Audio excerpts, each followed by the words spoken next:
అసలు ఓటింగ్‌లో ఏమాత్రం మార్పు లేదు. ఫస్ట్ డే అంటే ఫైనలే ఫస్ట్ డే ఓటింగ్ ఎప్పుడైతే స్టార్ట్ అయిందో అప్పటినుంచి ఒకటే ప్లేసెస్ కంటిన్యూ అవుతున్నాయి.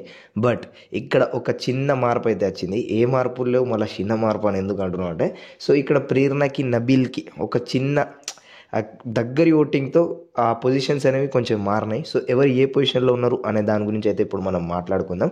సో నామినేషన్స్‌లో టోటల్ 5 మంది ఉన్నారు. సో నామినేషన్ ప్రాసెస్ అది ఏది ఉండదు, ఎందుకంటే ఫినాలే వీక్ కాబట్టి.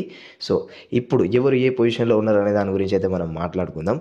విన్నింగ్ రేస్‌లో విన్నర్ అవ్వబోయేది మన నిఖిల్ కాబట్టి, సో నిఖిల్ ఫస్ట్ ప్లేస్‌లో ఉన్నాడు.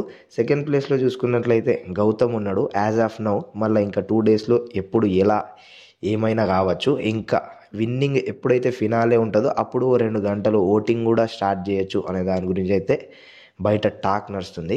సో థర్డ్ ప్లేస్లో చూసుకున్నట్లయితే ప్రేరణ ఉంది. బట్ ఇక్కడ నబీల్కి కొంచెం ఎక్కువనే ఓటింగ్ పడుతుందని చెప్పుకోవచ్చు థర్డ్ పొజిషన్లో.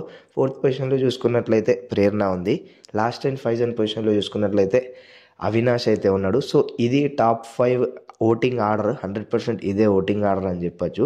ఇంకా మీరు అన్అఫీషియల్ పోల్స్ చూసి మా నిఖిల్ ఫస్ట్ పొజిషన్లో ఉన్నాడు, గౌతమ్ సెకండ్ పొజిషన్లో ఉన్నాడు, థర్డ్ ప్లేస్లో నబీల్ ఉన్నాడని ఓటింగ్ వేయడం అనేది మాత్రం ఆపేయకండి. ఓటింగ్ మాత్రం 100% ముఖ్యము కంటెస్టెంట్స్ గెలవాలి అనడానికి.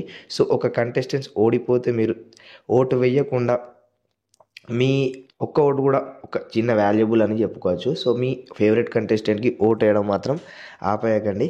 సో ఈ వీడియోకి ఇంతే. ఇలాంటి అప్డేట్స్ కోసం మన ఛానల్ని సబ్స్క్రైబ్ చేసుకొని బెల్ ఐకాన్ని క్లిక్ చేయడం మాత్రం మర్చిపోకండి.